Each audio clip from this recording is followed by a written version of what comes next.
Hello, hi guys. Good afternoon. Welcome to Speak Up Africa, a civic engagement digital platform. My name is Nancy, and I'm your host. Remember to follow us on our social media pages, that is Facebook, Instagram, Twitter, TikTok, YouTube, and LinkedIn at Speak Up Africa.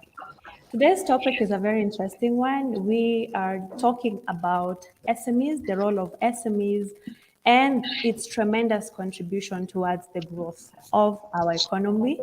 In this conversation, I'm joined by a great panel. I have a guest from Kenya, that is Paul Njuguna, and another guest, a young entrepreneur from Uganda, Shubra Kasozi.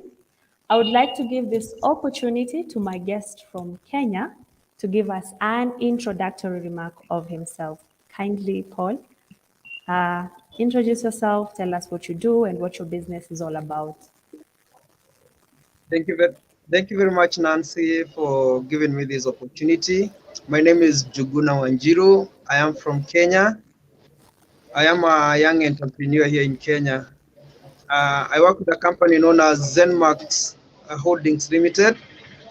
Zenmax Holdings Limited is a group of companies that majorly deal with the importation and sale of ICT products, that is computers, laptops, mobile phones, cameras, and the accessories. We also engage in the business of marketing. We do adverts here and there, but that one is work in progress. The main work that we are doing right now, that is giving us our daily bread, is that one of sale of mobile phones, computers, laptops, and cameras, and their accessories. We are located in Nairobi. You can find our shops at TRM Mall. We have an upcoming shop at Westgate Mall, and we are also at Town Center.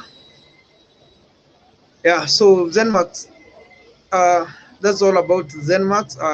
The company was founded in 2011, but it started its operation to have its own shops around 2015, 2014, 2015 there. Yeah, thank you.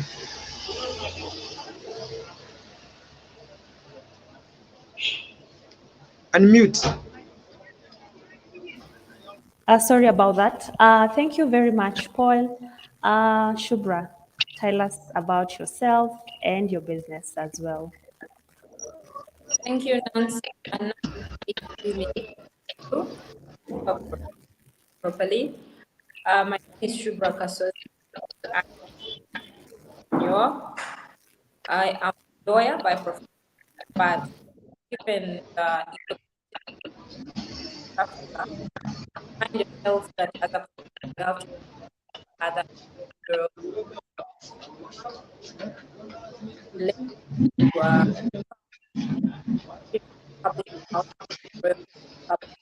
where I work bring to life written work. So we have published different areas, such as novels and. Shubra, Also, I don't know what the problem is. We can't hear you. There's a bit of cracks. We cannot hear you clearly. one of you has a buffer in your background. I don't know who it is. Sorry? Can you hear me? Can you hear me? Yes, now I can hear you, but before I couldn't hear your voice. There was a bit of cracks. Okay, so Yeah, I guess now I can hear you. let me just repeat. Yes, thank you, Nancy. Okay. And yeah, it's nice to meet you, Mr. Wanjiru. Yes, my name is Shubra Kasozi. I am a young entrepreneur, but as a professional, I'm a lawyer. And just like I was saying, given our economic terrain in East Africa, it is but impossible for one to operate just as a professional without having side ventures or investments, which led me to founding a company called the Royal Printwood Publishers. The Royal Printwood Publishers is a printing and publishing house that is also not just a business venture, but it's also a social establishment to help people who have written books get to publish them affordably, but also bringing to life works that create fundamental change. I am also a co-founder at WAPI. Please go and look it up on Twitter, WAPI.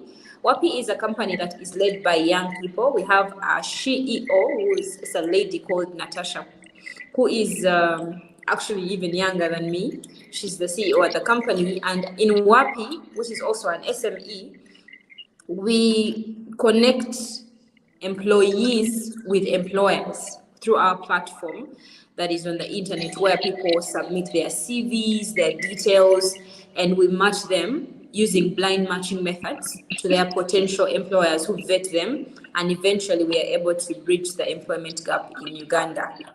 That notwithstanding, I am also into philanthropy, which also informed my position as a social entrepreneur, to identify people in need, but not just identify their needs, but also identify their skills, such that we can take advantage of those skills in business for them to come up such that they can support their own families.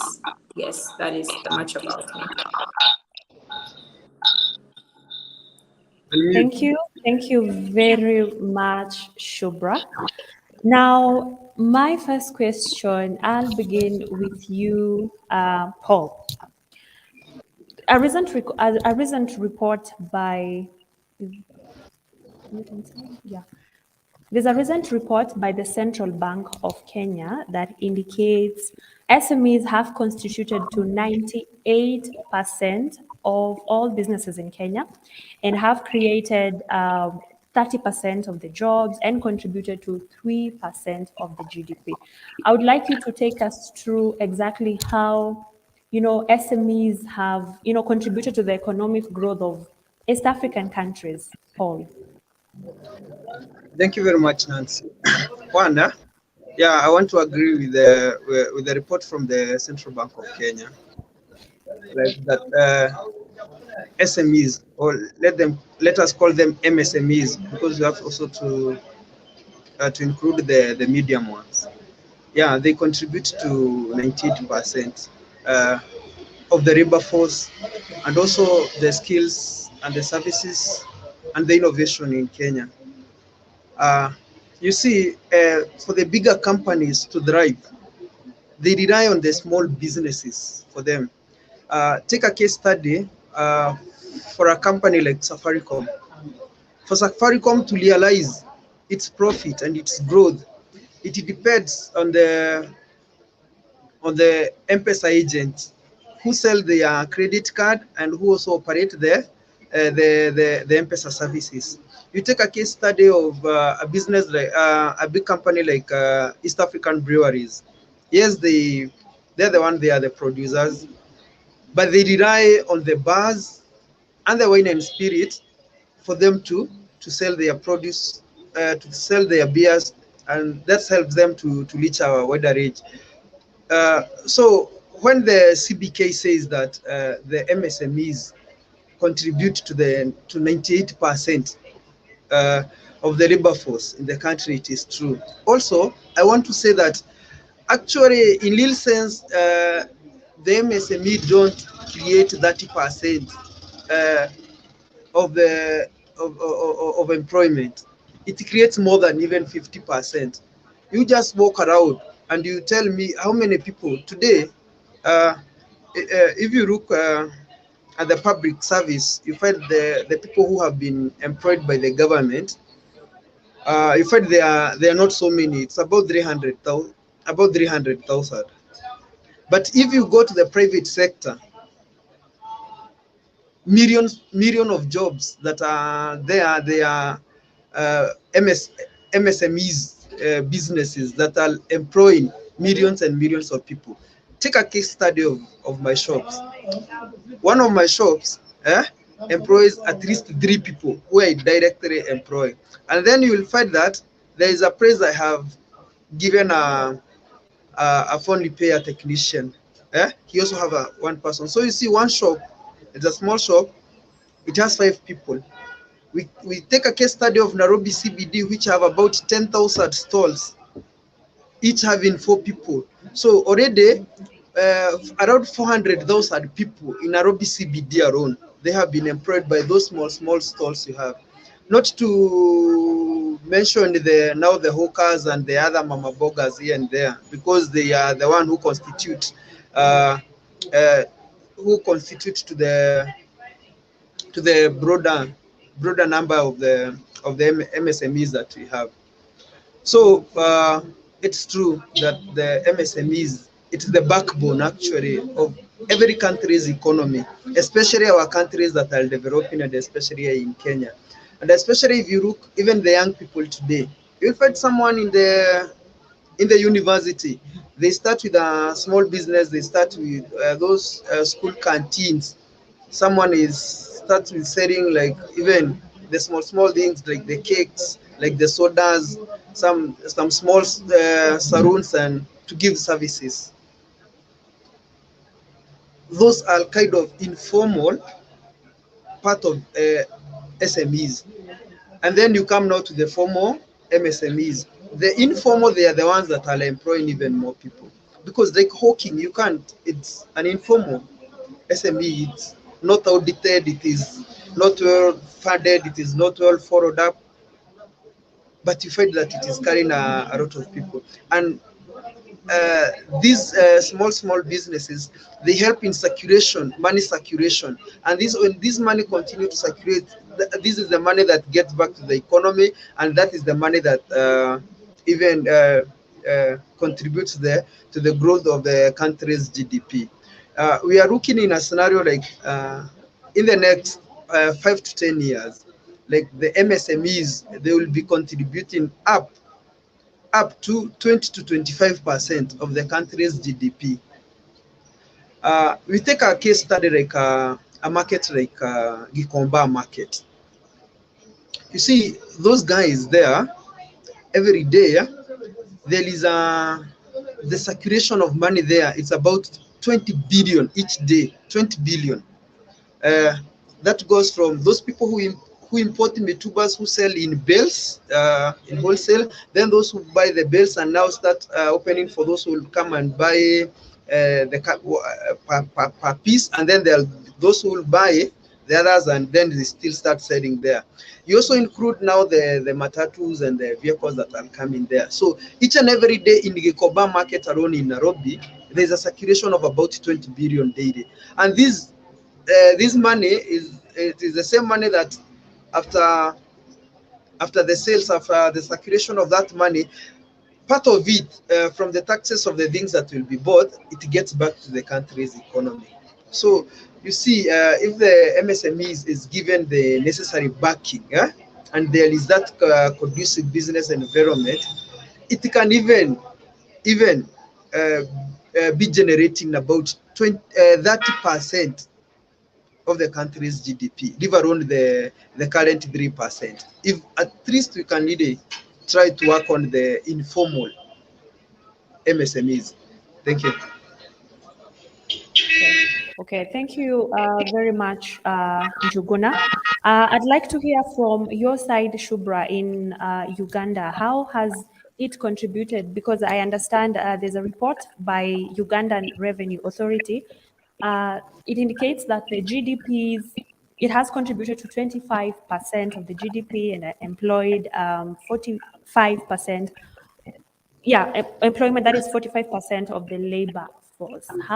What has contributed to that in Uganda? How does it come to play? Thank you, Nancy, for that question. Can you hear me? Yes, I can hear you. All right, so I'm going to first give a disclaimer. Yeah, I am going to respond to your questions as Shubra Kasozi, the entrepreneur, a Ugandan and an East African. I am not an expert on economics, yes, and so I want to give you a personal experience, and how then can I link it back to your question on the whole overall outlook of the economic development or even growth of my country. So like I told you, I ran a printing and publishing house that is called the Royal Printwood Publishers. I started the Royal Printwood Publishers in the year 2020. That's about the time that COVID-19 was on the rise here in Uganda particularly. And we were actually on lockdown as a country. We were not moving and the like. Then I had found myself also opening a shop called the Corporate Hunger, where I was dealing in women's clothes, fashion, and the like. And in that period of time where I was just sitting at home, of which, by the way, I was still studying, I noticed that of many people who are unemployed in the time, I was one of the very few young people in Uganda that had income. Now, one of the biggest problems that Ugandans face, which I'm sure also trickles down to other countries such as Rwanda, Kenya, Tanzania, is unemployment, most especially of young people. It is very out there that young people don't have jobs, mostly because of the demographic advantage of young people. In Uganda, approximately 78% of Ugandans are youth. Now, these very youth, first of all, don't have experience for jobs because they want you to have like a 5 years experience before they hire you. As a young person, the fact that I started an SME in itself benefited me first. It got me employment. Now, this employment ensured that I had money on me to support people around me, which even enabled me to run a philanthropic campaign to help people who are poor around me. But that goes to show that SMEs start benefiting the very owner and founder of these particular establishments. They give them employment. But further to that, I found myself hiring 3 other young people to help me run the company. So these people also were getting employment. Yes, that contributes, I would like to define, not exactly directly to economic growth, not to economic development, but rather economic growth. To my understanding, economic growth in this aspect is how much money gets to reach the people in their hands. Now, if I am able to make, for example, 100,000 Ugandan shillings in 2 weeks, as a young person, on hand, I'll have 100,000 shillings. That in itself contributes to the GDP per capita. It trickles down to the economic growth aspect. But the fact that I also opened up an SME had me register my SMA with URSB, Uganda Registration Services Bureau.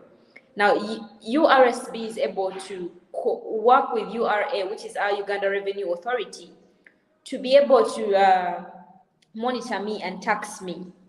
So as an SME, if I am taxed, it goes back now to contributing to economic development. That is if my country is interested in investing in infrastructure and things of the sort.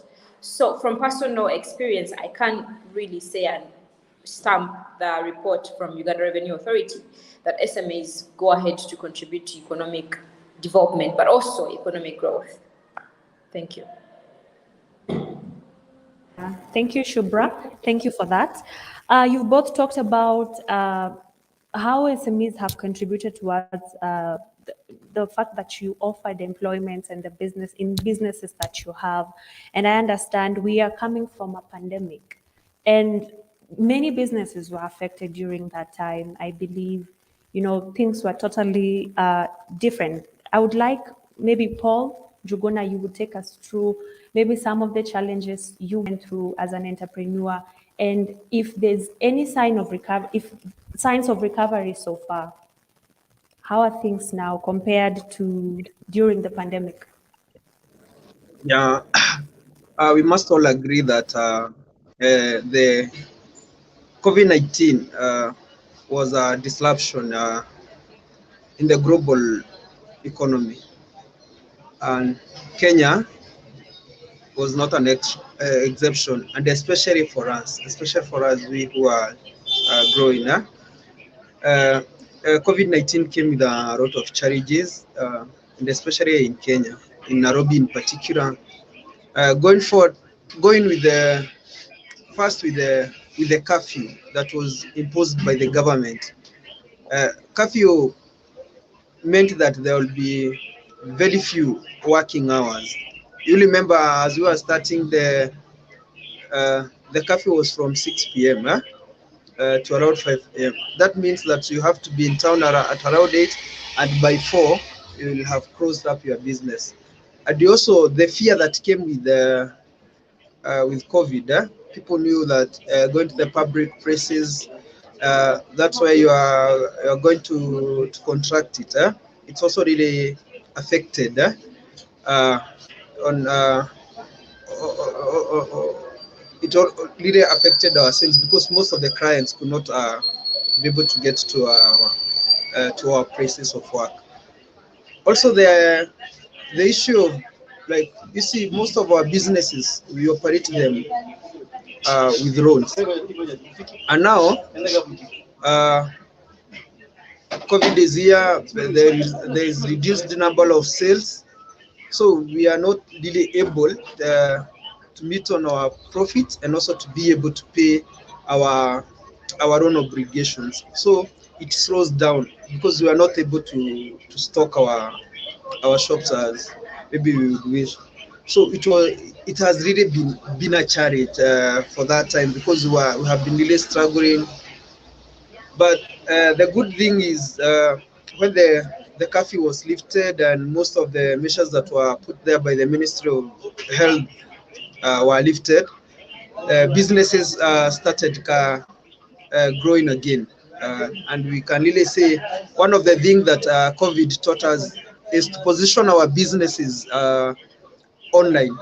Initially, we didn't realize that online market had its own customers. So one of the recovery that we have gotten is taking our business uh, online because now people can buy through our website www.zenmax.co.ce. Also, we are present in Instagram and also on Twitter.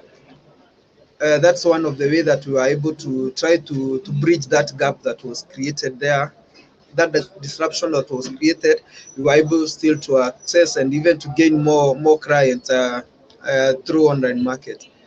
The other thing we can say that now the banks, they have really tried to help us recover by trying to schedule our loans, that they are not taking it so fast.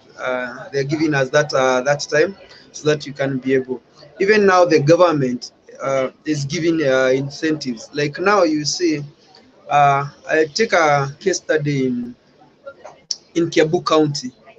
The Kiabu County government is giving out biashara fund.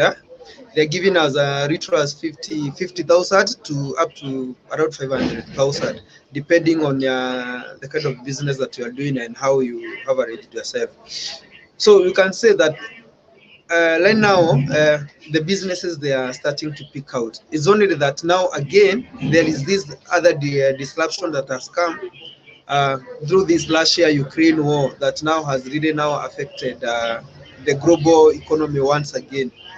Like now you see now, like today you can say today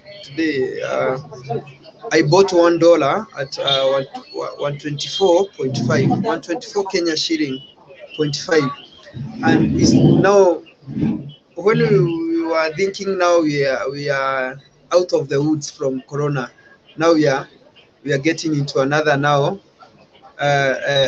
financial crisis in the last year Ukraine war, because now the dollar has already shot up, and most of the product that we sell, because we import them, we buy them. We have to use the dollars. Now you find that now the products that now we are buying, they are a little bit expensive. Yeah. So we can say Corona disrupted us. Little by little, the government was helping us to try to recover, and now there is these other now global crisis that is there. One thing we are trying to do, we have downsized even on our employees. We have downsized because we cannot be able to keep on operating at our so we are downsizing. And also we are also trying to talk with the landlords, to give us waivers. They gave us during the first 6 months of Corona. We also calling them again to give us a waiver to spread maybe the areas that people have here and there, so that we can just keep the businesses afloat. Yeah. Yeah, allow me to cut you off, Paul, because of time. Thank you very much for that. But I'd like to ask you, you've said something to do with online business. Yeah. Does that apply to all kind of businesses, including, there are those small entrepreneurs who are doing very, something like the mama mboga? How does that come to play when you talk about online business? How, because I would like you to tell us, does it apply to all kind of businesses? What happens to the small, very minor businesses? Okay. Uh, about the online, uh, you see, yeah, there is a saying that by the the put it that say, yeah, necessity is the mother of invention. Yeah. Uh, online market might not be accessible by everyone, and not everyone will be able to do it. Like the case study you are giving about the mama bogas, you might find that they don't even have the smartphone, they don't even know have the technical know-how on how to start running the business there. So it might not be applicable to everyone. But I guess this is one of the areas, even us, like I forgot to say it, like currently I'm the president of Nairobi CBD Business Owners Association. So I think this is one of the work that we should be doing to educate these people who are down there, because they are in our umbrella. We can be able to teach them that it's only that you don't need every time to take your wares and put them outside the market there, or the kibanda that you operate from. Like you can you can use even your phone to reach out to your client.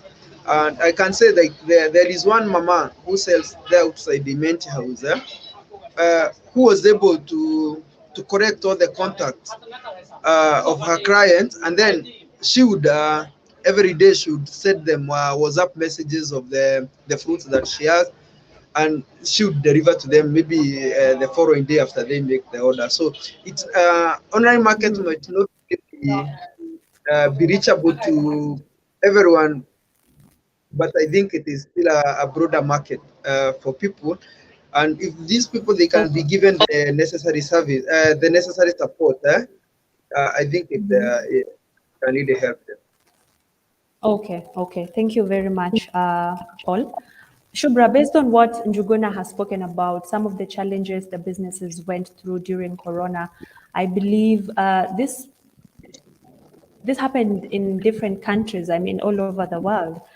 Maybe what, in your perspective, what do you think, how can we create a strong enabling environment for SMEs? And also, how do we make SMEs resilient during economic hardships?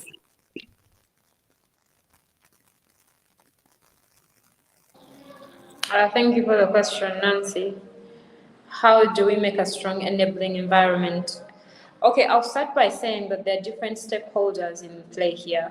We have government, we have business owners, yes, and generally we have the different authorities that government designates to work with these business owners.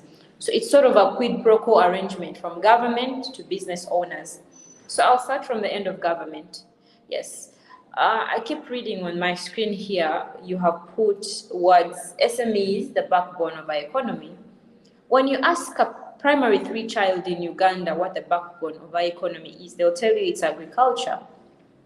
All my life, I've grown up knowing that agriculture is the backbone of my country. But I have come to learn and see that there are different contributors in spite of agriculture and the other different ventures that people enter to ensure that they earn a living. SMEs are becoming the backbone of our economy simply because young people have understood how to start businesses. Yes? Now, the biggest threat to SMEs, most especially in my country, if I may speak from experience, is that SMEs do not get to see even their first birthday. That is owing to so many factors, such as one, ignorance of the people who start the companies. I started my company when I was about 21 years old. I did not have that much experience, little knowledge about the environment in the first place. So if I am to operate in an environment where there are companies that have lasted for even just 10 years, the only way I could survive would be through education. That is the first thing. And it comes from political will from the, I'm sorry.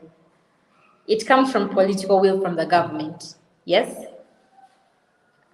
But secondly, it also goes to how government is willing to, one, incentivize but also subsidize these SMEs. I'm sorry, Yeah, there was a Shubra, glitch. your camera is off. Okay, okay, Yeah, I okay. got a Go problem on. here. Yes, I was talking Okay, no about the end of problem. the Go on. government. Yes. So government can help us make the environment suitable, that is the investment climate suitable, through incentivizing but also subsidizing.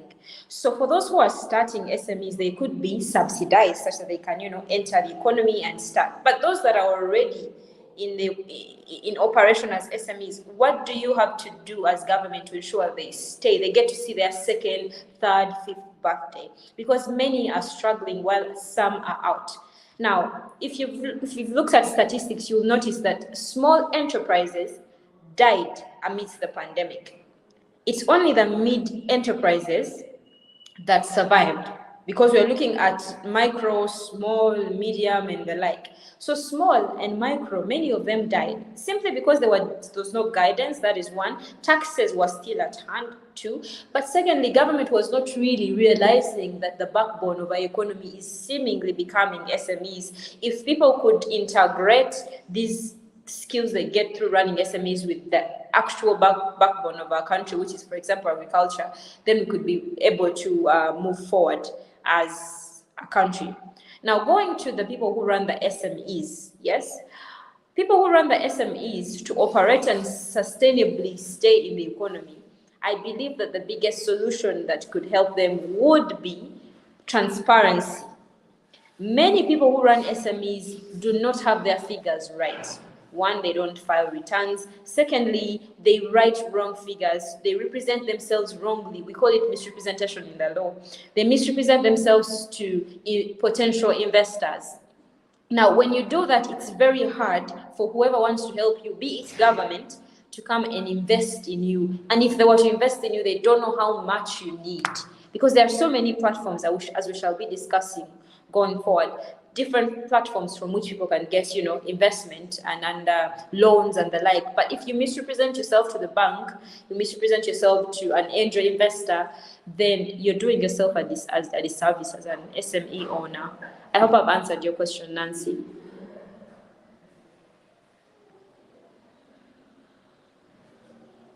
Nancy, I can't hear you.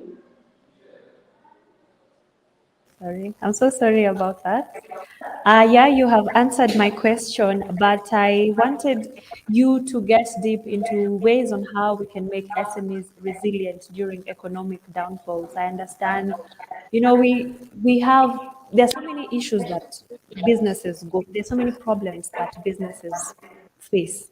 Uh, can you hear me? Yes. Oh, okay. Yes. Have you gotten my question, Shubra? How to make SMEs resilient amidst Yeah. economic. Yes. Yes. Okay, so this is what I think we could do to make SMEs more resilient. There's something called structural adjustment. And that is something that every business owner should know, because we cannot expect it to be sunny throughout the year. So as a business owner, just like I talked about, a sensitization of these young people who start SMEs, the first thing they need to understand is that it's not always going to be winter. It's not always going to be, we have wet season and dry season. Let me not go so far in East Africa. It's not always going to be the dry season. It's not always going to be the wet season. So that preparedness for the wet season, that preparedness for the dry season is very essential in the running of SMEs. But secondly, the will from government is very essential, because after government understands that SMEs are becoming the backbone, the question is, how willing are they to observe the growth of these SMEs and ensure that where there is a slump, they are pulled back up? This is on the front of, for example, loans. Now, in the face of crises which are not even very predictable, such as the pandemic, for an SME to be able to survive, there are so many factors that are in play. For example, here in Uganda, when we had, when we were locked down as a country and only a few people were running their businesses, landlords refused to reduce prices of their rentals. We were still paying the same amount of money. I had a shop in central Kampala that was selling suits, and my landlord did not reduce the amount of money I was paying. And yet in the first place, I am just starting up as a business owner. That in itself could only be solved by the government, because it's the government that charges rental tax. The government had also refused to reduce the rental tax or even waive it for the period of the pandemic. So how do I expect an SME to survive and be as resilient amidst such a crisis if the biggest player that enables an investment environment to be in as convenient as possible refuses to oblige? I was recently watching the news, and you could guide me about a certain TV station in Kenya called K24. And from what I gather, there's a whole collapse of the TV station pursuant to many factors, one of which is loans. But secondly, the owner made mention that she started she took out the loan during a period where there was political crisis in Kenya. And that gives me two solutions. That it's very important that peace is maintained in any country for SMEs to be any resilient at all. But very also secondly, on the front of loans, how are you as banks or as the regulator, which is the central bank, helping SMEs to access loans? Some countries actually have what we call negative interests for startups. This happens a lot in Europe. You borrow 1 million shillings, you're supposed to pay back 900,000. But here in, for example, Kampala, Uganda, you borrow money and you're expected to pay back that money in a short period of time with an interest of like 20%. That's a very high interest. And we should remember that the people who start the SMEs are young people. They don't have a lot of capital. Their will to start companies in itself is very commendable. So how about we create an investment climate where, one, it's peaceful such that people are willing to invest and not run out. But secondly, favorable loans for these people, incentives from government, as well as subsidies. Thank you, Nancy. Okay. Thank you for that, Shubra. Njuguna, you talked about one of the ways of recovery after the COVID, after the pandemic, is access to loans, and the banks are now giving out loans. Maybe you can tell us what are some of the available financial opportunities, and to the young entrepreneurs as well, how can they tap,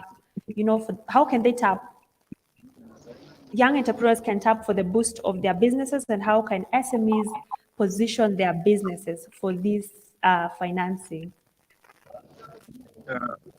One answer, before we go to even to the financing of the businesses,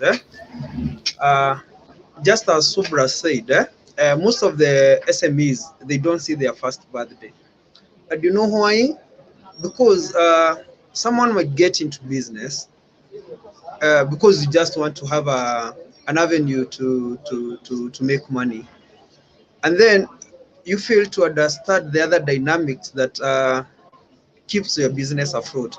So one of the things, even before we go to the financing of the businesses, is to ensure that there is enough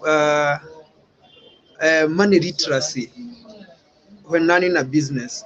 It is important for all SMEs, SMEs owners to understand there is the running cost of the business, there is the stock, and then there is the profit. Because without the financial literacy on how to handle that money, you might end up we have seen cases of people taking money from their businesses and taking them to other places, where you find that a business that was doing well collapses. Not that because that there was no business, but there was that mismanagement. So it is very much important, even before the banks or other financial institutions support the SMEs, first of all, to ensure there is adequate education on how to manage that money. Uh, to talk about the available financial support that is there, one, I can say there is a broader umbrella that we are under called the MSMEs Alliance.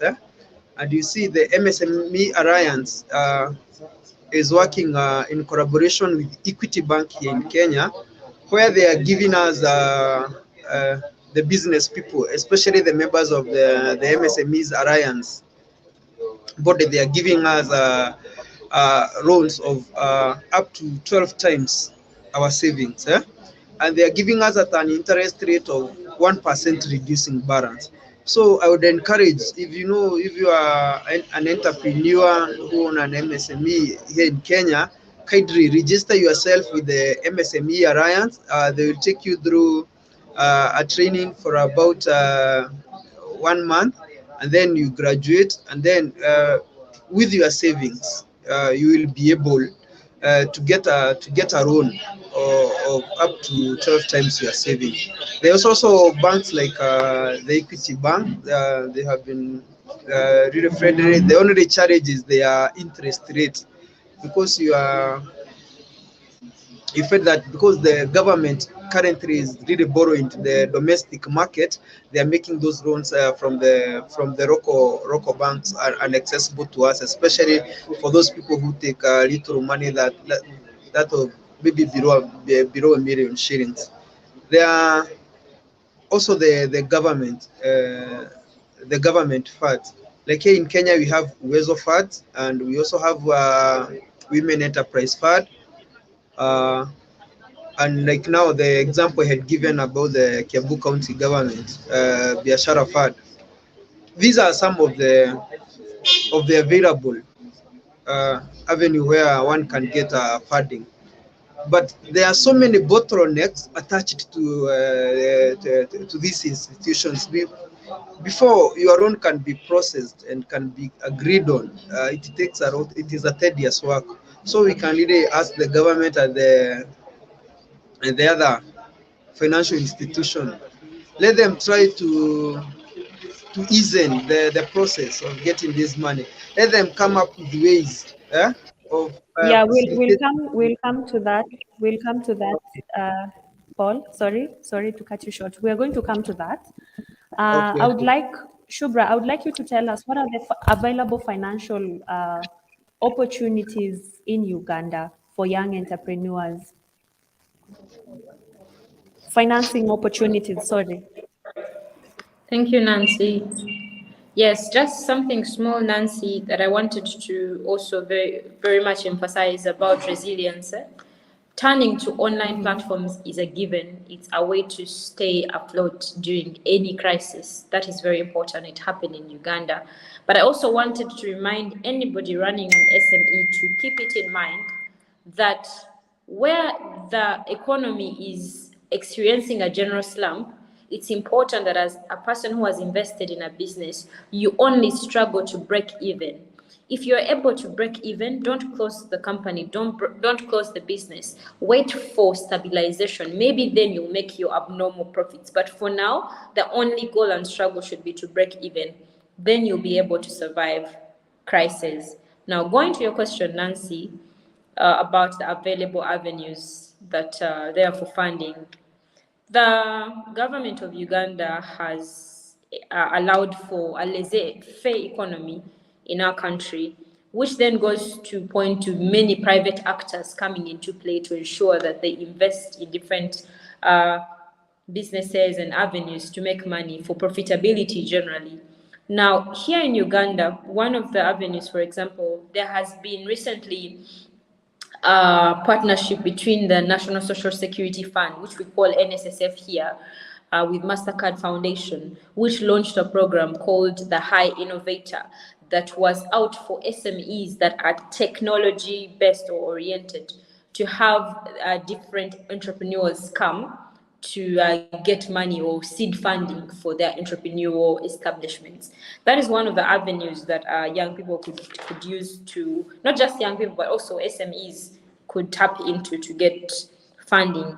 But secondly, the other avenue, which is very much proactive, and it comes from the end of the SME owners, is that they should be able to create circles.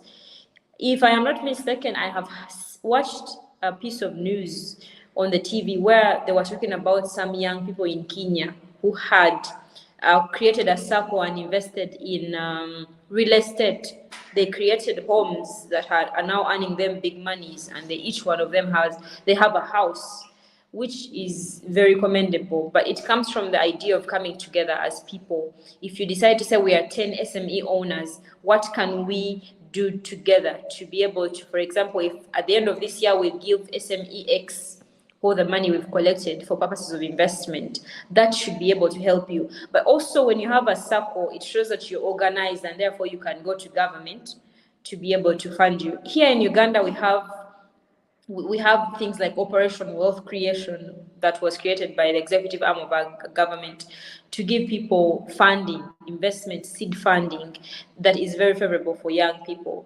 One of the discussions today is about the money that was given for youth in Uganda. We were given some money as young people for our businesses, but there are some people who I would call corrupt in government who are, hoarding the money, but it's being worked out by our National Youth Council chairperson because it was given out by government through parliamentary processes, but it's also one of the avenues. Then there's also creative financing models for the youth. There's a partnership between the government of Uganda and the Uganda Development Bank that facilitates very affordable interest rates for people who are starting businesses, if you're serious. But I will tell you one thing, Nancy, and I'm not trying to betray young people. Young people are very unserious. Like, you go, you have no papers, you're very disorganized. Nobody's going to be willing to give you that loan. So it's very important to put your affairs in order. Go and get the loan. A loan which would ideally have attracted an interest of 20% under this arrangement has an interest of 10%. That's great. If you're serious about your business, then you could as well go for that avenue. So those are the few that I could garner to talk about as ways to get funding. But there are also others outside Uganda. You'll notice that some are just for East Africans, some are for Africans. Depends really. Recently, WAPI got engaged in a competition where we were able to. We did not win money as a company, but we just won an opportunity to be trained, inward training as a company. I will not talk any further. At least I think I've answered your question, Nancy. Yeah, you have. Thank you, Shubra. Njuguna, as we finalize, you were speaking about the government and what the government should do. What do you think what are some of the changes that you feel the government, or maybe policies that you feel the government should consider to make an environment better for all MSMEs?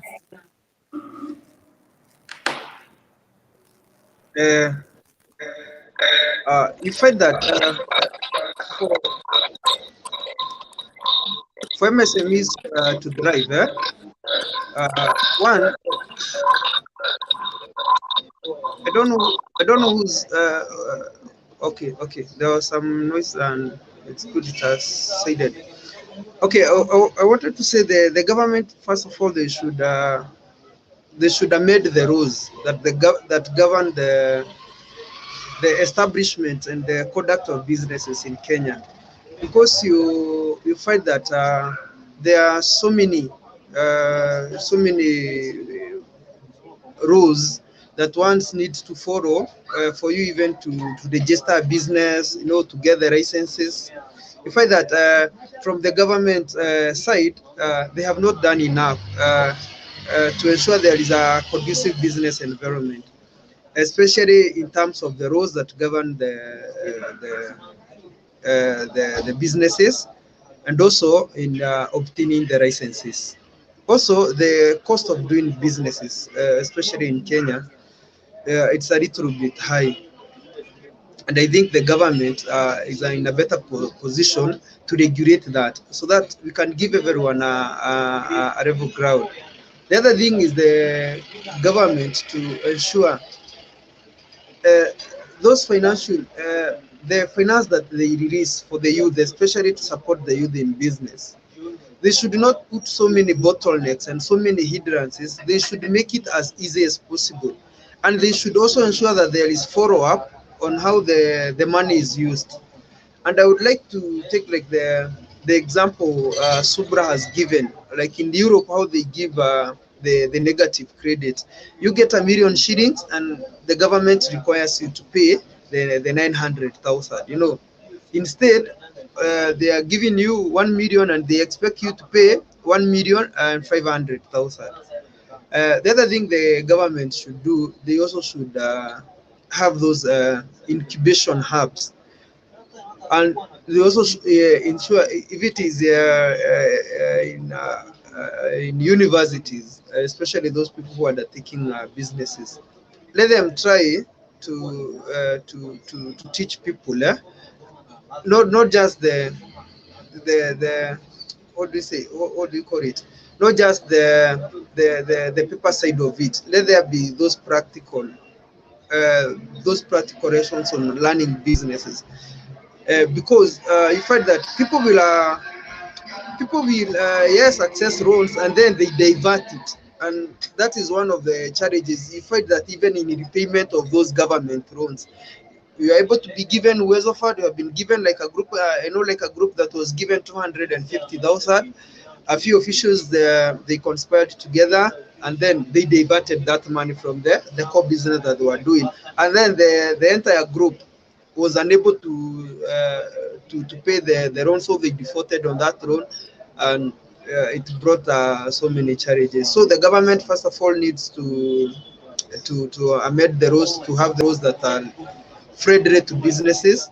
And also, like here in Kenya, we have had the challenges we had, like the people in Nyamakema and town, uh, the government trying to deal with the counterfeits, and that agency, they have tried to bring so many, the police and other agencies. It is as if they are fighting the businesses instead of being friendly to business. Let the government try as much as possible to be friendly with business people. Let them be able to sit down with them, know where the challenge is, and they can get solution with them. So let the government also try to be friendly with the business people.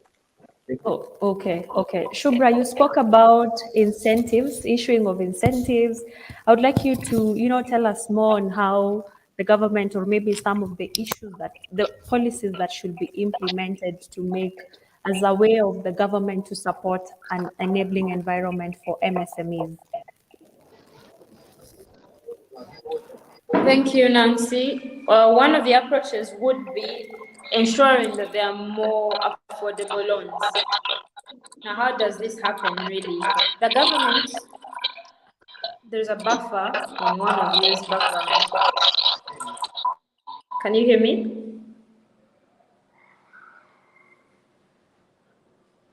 Can hear you. Okay. I don't know what the problem is, but I can hear you now. Yeah, it's Yeah. out now. Then, okay, okay. Yes, so government can ensure, one, that you have more affordable loans, and this can happen through a regulation of the interest rate. Given the fact that we have a very privatized and laissez-faire economy, it's very easy for anybody to just come in and set whatever interest rates they want to set. But also, given they're called the forces of demand and supply, you will notice that it's very possible for the interest rate to be high in countries like ours, not because it's by the making of particular people, but because simply it's hard for businesses to survive in our country. So government can start by doing that. Regulation of the interest rates is very important through the different microfinances, the commercial banks, standardize it and make sure that it's favorable. But secondly, we can look at the aspect of taxation. I'm sure, I don't know if it happens in other countries, but in Uganda we have so many tax waivers for multinational companies. Those foreign investors get so many waivers. I think it's about time that we as a country decided that SMEs should get waivers for at least 5 years, or let's call it at most, because the government also has to collect money. Because if we say that an SME does not survive for a year, let us make sure it survives for at least 5 years to stand on its own. And that can only happen on the front of taxation through waivers for these particular SMEs. Also, government should and must improve on the investment climate. I want to give you an example of Uganda vis-a-vis Singapore. I don't know if you know this, but Uganda and Singapore got their independence in the same year. But when you look at Singapore and Uganda today, you cannot even think at any one point that Singapore was like Uganda. They were sister countries in the aspect of economy and outlook at large. Singapore today houses some of the biggest multinational companies in the world, simply because Singapore has invested so much in ensuring that the investment climate is okay. So political crisis should be forgotten. And in case there's a political crisis, how soon and how best can government ensure that they curb that political crisis without necessarily having it trickle down to the economy of the country, while disinteresting, foreign investment, even inward investment, it's very, very important. Now, going on the front of, for example, incentives. To incentivize, most especially young people, you will have to look at their operational costs. How best can the government, for example, agriculturalists in our country, if the government decided to give them free seeds, that would be a very big incentive and a big leap forward for the SME owner in the aspect of agriculture to be able to start, but also to sustainably stay afloat, because they have not massively invested, and some don't even have the capital, but they have the skills. All those things are the different, avenues through which we can use as government, but also as business owners, private business owners, to ensure that SMEs stay afloat, or even in the first place are established. I hope I've answered your question, Nancy. Yes, yes, you have, Shubra. And we have finally come to the end of this conversation. Thank you very much, Shubra and Njuguna. I believe what we have discussed here, the young entrepreneurs are going to learn and get tips on how to run their businesses and how to handle some of these problems that arise in these businesses as well. And to the MSMEs authority also will come up with ways on how, they can solve the issues that we have discussed in this. Thank you very much once again. And to our audience, remember to follow us, like I had mentioned before, on our social media pages. That is at Speak Up Africa on Facebook, Instagram, Twitter, TikTok, YouTube, and LinkedIn. And we are going to upload this video on our social media pages. Once again, Shubra and Juguna, have a lovely week. Thank you. Karibu sana.